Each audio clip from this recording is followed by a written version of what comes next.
Well, good morning, good afternoon, and good evening, depending on which part of the world you're dialing in from. We're excited to have you on today's webinar, A New Vision for Education with Mixed Reality, which features some incredible speakers from Case Western Reserve University.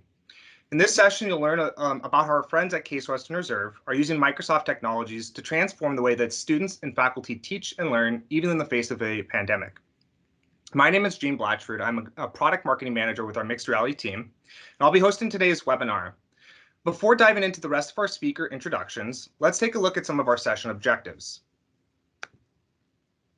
So just to reiterate, while attending this, we want to make sure that you walk away and gain a better understanding of what mixed reality is and the unique use cases within education.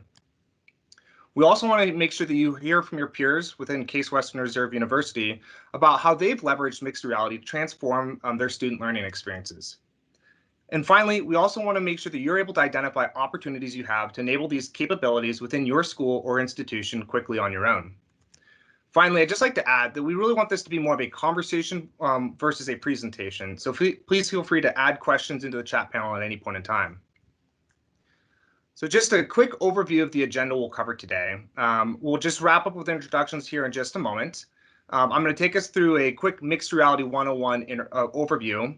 From there, we'll have one of our program managers, Anson Ho, take you through the new reality for education and how Microsoft looks at some of the trends across the globe. We'll then hand it over to Dr. Mark Griswold from Case Western Reserve University to talk about their journey with mixed reality, how they've adapted to the new normal, and also recommendations that they might have for other educational institutions that are starting down this path. Towards the end, we'll make sure to leave some time for some closing, as well as some Q&A. But before we dive into the introductions, let's take a quick sneak preview of some of the stories you'll get to hear a little bit more from Case Western today.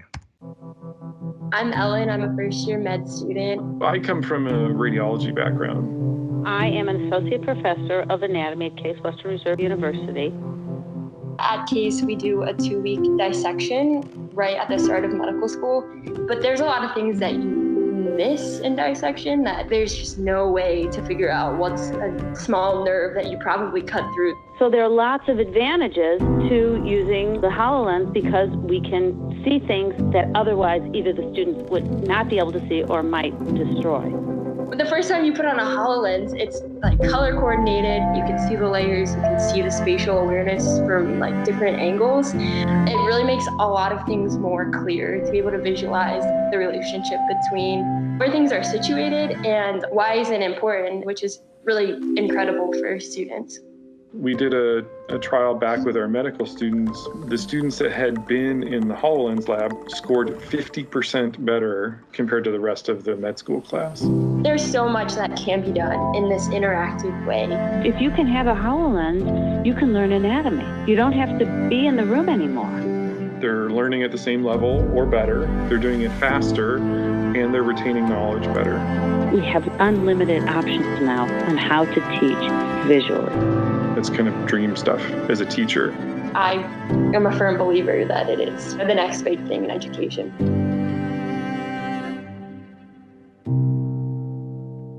Well, we hope that you are all as excited as we are to learn a little bit more from our speakers momentarily. So just to reiterate, my name is Gene Blatchford. I'm a product marketing manager with our Mixed Reality team. I'm going to go ahead and turn it over to Anson Ho to introduce himself as well. Hi, everyone. My name is Anson, and I'm a program manager at Microsoft on the education team. And I'll hand off to the team at Case Western. I'm Mark Griswold. I'm a professor of radiology, and I am the director of MRI research and the faculty director at the Interactive Commons, where we've done all the development for the work we're going to talk about. I'm Erin Henninger. I serve as executive director for the Interactive Commons at Case Western Reserve.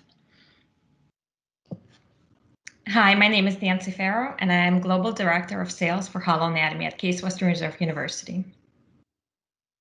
And now I'm going to give it to Jean. Thank you so much, Nancy.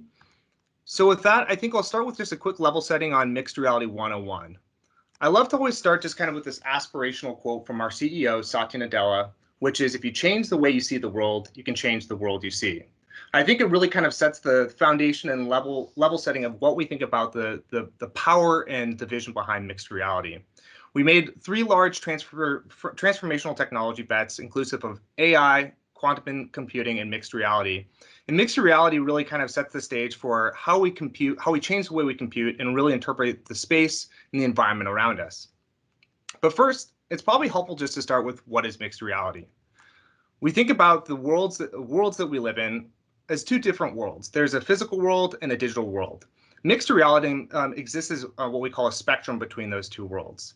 We have all sorts of different ways that the industry refers to the different technologies across the spectrum, with augmented reality being a part of a world where you introduce data to your physical world, and then virtual reality, which is where you take your physical self and immerse yourself into a virtual experience. There's all sorts of different experiences, technology, and environments that really kind of bring to life this technology. We've seen phones, we've seen virtual reality headsets. We'll hear specifically today a little bit more about the Microsoft HoloLens and how that technology has been used within Case Western Reserve University. But just to level set, we think about mixed reality as really being a blending of the physical and digital worlds in the ways that which the user may interact with 3D digital objects while also maintaining a presence within the physical world itself. Ultimately, we think about this as being kind of the 4th wave of computing. In the 1970s, we saw kind of the initial introduction of computing through mainframe computers. Through the 90s, we saw the proliferation of personal computers being able to really kind of democratize the ability for humans to have computers at their sides. And that furthermore became more profound when we introduced the smartphones in the 2000s. And really today, we think about kind of the next stage and the next phase of computing being with mixed reality, which is the blending of that physical and digital world together. And today we'll hear a little bit more about how we think that this represents a new reality for learning. At the end of the day, we think about mixed realities being a way to interact with the people, the places, and the things that truly matter to us the most in ways that we may not have been able to do so before.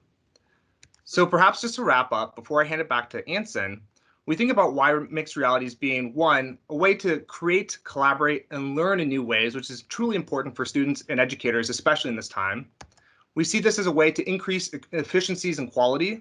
We'll hear a little bit more about how this is brought to life with our friends at Case Western Reserve University. And finally, and perhaps most importantly, we think about mixed reality as being a way to empower all students and all educators. And this is perhaps one of the most fundamental and important pillars to our mixed reality value proposition. It's the ability for mixed reality to level the playing field and to enable students and educators to connect and learn with data and context without bounds. Mixed reality is really, the principle is built around, here can be anywhere, and that a classroom and an immersive learning experience can be truly available at any place and at any time. So with that, Anson, I'm going to go ahead and hand it over to you to talk a little bit more about the trends and really kind of the new reality for education that we're seeing today. Thank you very much, Jean. So COVID-19 has really forced our education system and educators to adapt and be creative on how they teach and deliver curriculum within the classroom. According to UNESCO, 1.5 billion students, or 87% of the world's student population, have already been affected by school closures due to COVID-19. And to ensure that learning never stops, we've seen millions of these students and classrooms transition online. And we know that online and hybrid learning is not going anywhere. With this current semester or even next semester in the new year, schools will continue to either be fully remote or adopt a hybrid learning approach, where parts of the curriculum will be conducted online and parts in person in physical schools, homes, or even community spaces conforming to health and safety requirements. So how do these institutions continue to provide a valuable education experience with students back at home or in their basements? How do they continue to engage these students? And on top of the realities of remote learning, institutions and school districts are facing massive budget cuts and layoffs. In K-12, state and local funding sources are getting impacted directly. In higher education, budgets are even more severely impacted, with reductions of endowments, unpredictable student enrollment, and international demand in a steep decline. How do these institutions and school districts survive this financial crisis, while at the same time deliver a hybrid education experience that is not compromised? Next slide, please. So with the rise of hybrid learning, we've seen that there's three new set of challenges that it presents. First and foremost, we know that experiential learning is suffering the most. With schools closures, hands-on learning is no longer possible. Students cannot go into a lab for fraud dissections, chemistry labs, anatomy lessons, and etc. Schools need to find an effective and safe hands-on learning method that's not only to supplement curriculum, but unblock key program requirements for graduation. So for example, in the United States, nursing students are required to have 800 clinical hours of training before graduation. And this has proven to be very difficult with hospital lockdowns and school closures. Secondly, with education, class time does not represent the full educational experience. Other components such as networking, events, clubs, and ceremonies are critical to a student's identity and experience. Sometimes video calls are just not enough. How do educators establish communities within their class? How do they establish presence? And finally, we also are starting to see a supply and demand crisis. Online learning and remote learning is also resulting in rapid growth of students within the classroom. Within the next 10 years, the number of higher education students are expected to double, mainly due to online learning. So how do education institutes and schools scale their learning experiences online and without any compromise? And of course, there's always a continued need for educators to prepare our current students for the 21st century on both technical skills, cognitive skills, and social and emotional skills as well. We've already seen mixed reality address some of these challenges that I mentioned earlier. Here, we highlight 6 scenarios that we've seen from our education institutions during pre and during COVID. The top 3 highlight 3 augmented reality solutions that help address the experiential learning gap, and 3 at the bottom around virtual reality and 3D on 2D screen experiences. First, on the top left-hand corner, Mark will be diving into this a bit later, but really focused around how Case Western has used HoloLens and mixed reality to continue teaching anatomy. The second scenario focuses around engineering students at Northeastern that has actually partnered with GE Aviation to bring their in-person engineering labs remotely through guides and remote assist into their lab. The third scenario focuses around nursing students at New York University and University of Pennsylvania, where they're actually leveraging the HoloLens to conduct standardized patient simulations that are required for their program requirements. And at the same time, they're able to unblock this learning scenario, as well as save money on hiring patient actors and purchasing new simulations. Going on to the 3 different VR scenarios, the first one is around virtual tours leveraging 360 videos and images have already been prevalent in education for a long time, which allows an educator to engage and bring the students out of the 4 walls of their classroom, or in this case, the bedroom as well. It allows a prospective student to conduct a virtual campus tour, or allow a student to go through into a museum through a 360 video and image. And the last 2 scenarios really focus around events. We've seen 2 main types of events that have been happening inside a virtual reality environment. First, we've seen graduations, prom, and networking events happen in a solution called AltSpace. And a final solution, or a final scenario, looks at really the classroom, where educators are hosting virtual classrooms within a headset, which provides presence to the students to interact with each other. And these are really highlights or 6 scenarios that we've seen that are occurring within the classroom already.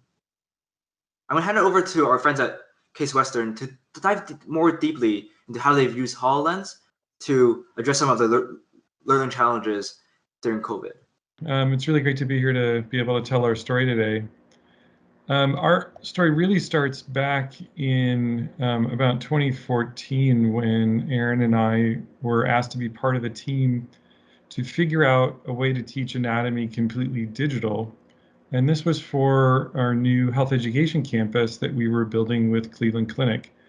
And at the time, it seemed like 5 years was going to be a lot of time to put together a new program. But it went by really quickly. And that building is now open. This is what the inside looks like. And our students have been in there now for about a year in some form or another. And while this building has every modern technology that you can imagine, one thing that it doesn't have that most medical schools do have is it doesn't have a lab. The decision was made very early on to teach completely digitally. So the place that, or the technology that our students are using to learn anatomy is something that came out of our lab. It's called HoloAnatomy, and this is a mixed reality software suite that allows students to learn anatomy in small groups, like what you see here. They can use their normal hands to point at anatomy and really kind of have that group experience, even though the objects that they're looking at are completely digital. So to give you an idea of what an everyday class looks like, this is a photo just with my normal phone of about 50 students together in class. And you can see that they're standing around these in these little pods.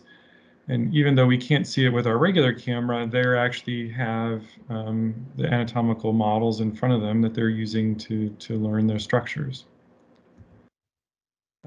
We've spent a lot of time over the last 5 years, not just developing the software, but doing the scientific studies to prove that this actually works. So this was a study that we did that's been published now from several years ago, where students learned the same material either in the cadaver lab or in the HoloLens lab. And what we showed is that the students scored roughly the same average score, and there was a correlation between the scores, whether they learned the material in the cadaver lab or in the HoloLens lab, showing that students were reaching the same level of knowledge. But the interesting thing to us was that the students that learned the material in the HoloLens lab learned it faster by almost a factor of 2 compared to the students that learned in the cadaver lab alone. And so that was a big indication that students were reaching the same knowledge level, but doing it in a quicker time. More recently, this is unpublished work. We did a study looking at the anatomy of the female breast. And in this case, there were 2 groups where we switched the order in which students learned the anatomy either in the HoloLens lab or in the cadaver lab in the small group of 38 students. And the rest of the class learned like normal in the cadaver lab. And what we showed was that short term, all of these students learned about the same. The students scored a little bit better on the HoloLens exam. They liked the HoloLens module better. But again, same basic results. The real difference showed up 8 months later. When we did the test, the follow-on test then, those students that had experienced the HoloLens module scored 44% better in their long-term retention than the students that just saw the information in the cadaver lab. So for us, when we put this together, this means that our students are learning faster and getting the same knowledge level, and that they're potentially retaining that knowledge better off into the future. So for us, these are really kind of ideal results from an educational perspective. But this really got highlighted over the last year when COVID-19 hit. And I thought I would just give you some really specific details around what happened in our program. So we're located in Cleveland, Ohio, in the United States. And our first case in Ohio was on March 9th. This happened to correspond to the week when our students were on spring break. So they were distributed all over North America. And the decision was made pretty quickly that the students would stay wherever they were with their parents. Aaron and Nancy and I and the team looked at each other and said, well, we now have to figure out how to teach remotely. So we made the decision on March 11th to teach remotely. And that meant that we had to ship HoloLenses out to all the students 1 week later in order to meet our class schedule.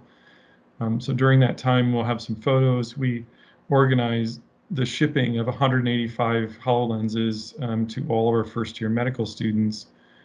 During that time, we also organized training sessions and developed new training material. So as the lenses were landing at all of the students' houses, we were providing training sessions so that they could use this at home.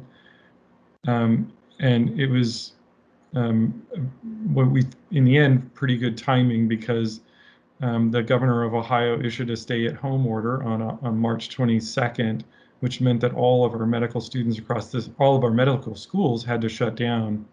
But because our HoloLenses were already in the hands of our students, we could teach on the normal schedule on March 24th and March 26th. So our students in the end didn't miss a single day of class, even though they were at home.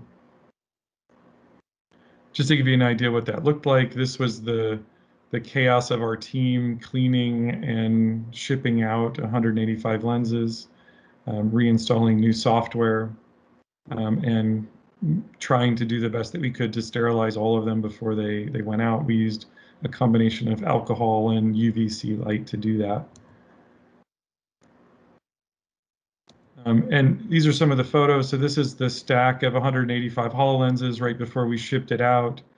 It was crazy, but we had to rely on our shipping companies to get us boxes on time. If this pallet of boxes would have showed up 4 hours later, we would not have been able to teach.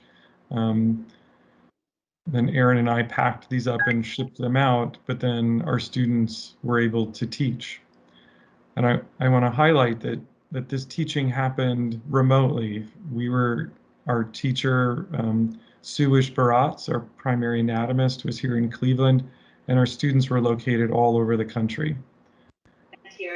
Got a little video of what this looked like. And on the left, observe the cardiac notch and the lingual. So you can hear Suish Baratz's voice. And this is what anatomy class looked like for our students. Or the position of the heart relative to the upper lobe. And it was kind of completely by chance, but with the anatomy lesson that week was on the heart and lungs. And we thought that was pretty appropriate given the focus on COVID at the time. And I wanted to highlight this quote from one of our students, Ellen Kendall, who was in Kentucky at the time. And she said, I was looking at the same hologram that everybody else in my class is looking at just across the country, doing the same lecture at the same time. So it was like we were all together. And to me, it was that word together, which was so important, that during this time where everything was turned upside down across the world, our students were distributed all across North America. For these hours when they were in holoanatomy, they still felt like they were together. They were getting the same class that they would normally get, even though they were in their own homes. And so for us, this was a real mark of success for the first time. And the nice thing is for our students, it was also successful. So even though this was a completely new software that we had developed for remote education, it was pretty successful. 84% of our students believe that students can effectively learn human anatomy using this remote mixed reality technology. 81% of them thought that the sessions were equivalent or better than the in-person class. And when you provided students, or when you asked them head to head, which do you prefer? Actually, 58% of them preferred the remote delivery of this material to in-person. And when you went through and asked some more questions, a lot of that was the fact that they had their own device and they could study on their own. Some of it was related to the fact that they had more space. But for us, this just talks to the power of this technology, that we had 1 week to develop a completely new remote implementation of this software, and our students like it more than what they were learning in class before. So for us, this really does indicate that there's a change in how we could teach and how students can learn. If you would like to learn some more details and see some of the videos from our students, there's a site here. It's remote.holoanatomy.interactivecommons.org. You can go there and read some of the stories from our students, including Ellen and some of her classmates. And so we think this is the new normal, and we think that this has worked during this pandemic, because the students didn't miss a day of class and really liked what they were learning. But to us, this is a chance to start thinking about the global opportunities. There are students across the world who don't have access to things like a cadaver lab, or don't have access to the best professors in the world. But using this technology, we think that we could take somebody from anywhere on the planet and bring them into our classrooms here in Cleveland. And just like Ellen said that she felt together with her students distributed all over North America, we think that this could be a global phenomenon where students feel like they're in a class anywhere in the world. And so this is truly a new global opportunity that's being put in front of us with this technology. So I'm going to close just with some recommendations for people who want to do this. I think the one key lesson that we came out of this is that you've got to train the students so that they know how to do this on their own. We several hours in training sessions, making videos, making print documentation, and the feedback we got was that it was pretty successful. What's happening this semester is that students are doing this completely on their own. We've done very little training, and the ones that have gotten used to this can just run this all by themselves. And we think that's a pretty powerful tool that they have in their hands now. For us, we tried to keep everything as familiar as we could. So we kept using Zoom and Teams and related technologies for our chat and for our audio. But we think that there's going to be new tools coming out soon, but keeping students grounded in those things that they knew was really important during this pandemic. This does require resources, and this requires resources in terms of technical support, not just for the students, but also for the faculty involved. This is a completely new way of teaching, even beyond what people have been doing with Teams and Zoom and other technologies during the pandemic.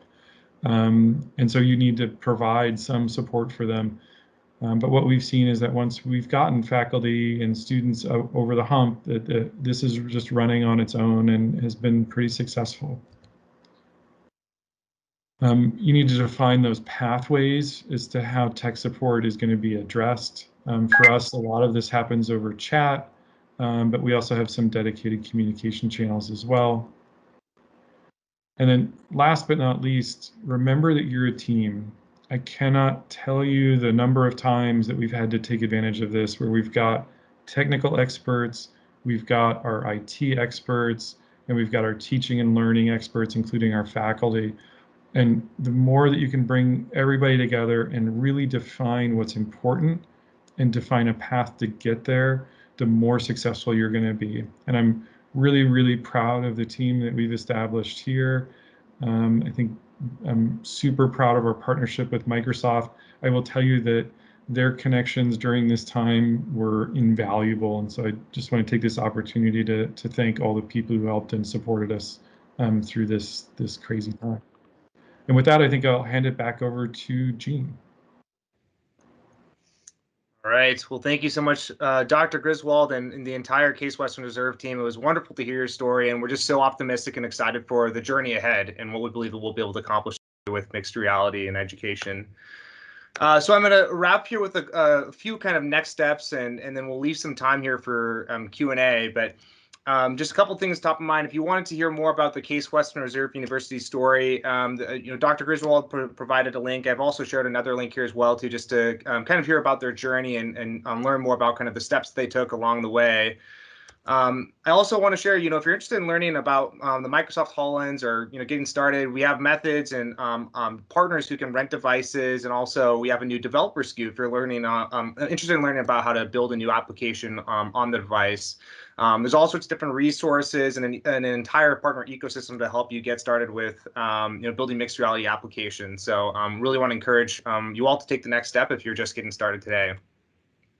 And of course, we also want to make sure you try out the HoloAnatomy software suite. So we'll have Nancy and team on the line here to answer any questions specifically about the software, how it operates. If you're interested in using it within your own institution or university, we want to make sure you've got access to an expert to help you understand a little bit more about how the technology works and how you can start to apply it within your university right away.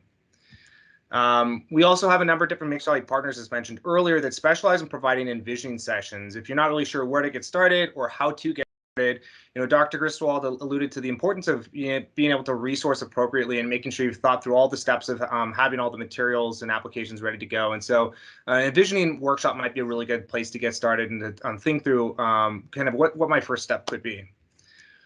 And then finally, as mentioned here, we provide Nancy's information, as well as we'll provide our contact information afterwards too. If you're interested in learning more about HoloAnatomy, Microsoft HoloLens, or just mixed reality in general, we'll be available as resources to connect with. And so just want to thank, first off, our friends at Case Western Reserve University for the time and energy and just kind of the testimonial that you provided for us today. And also for everyone who's joined today's call. We're excited to hear your feedback and learn about all the different use cases that you might be exploring within mixed reality within your own institution. And so the team and I will hang on for a few more minutes to answer any questions, comments, or concerns you might have. But just a huge thank you all for joining this morning.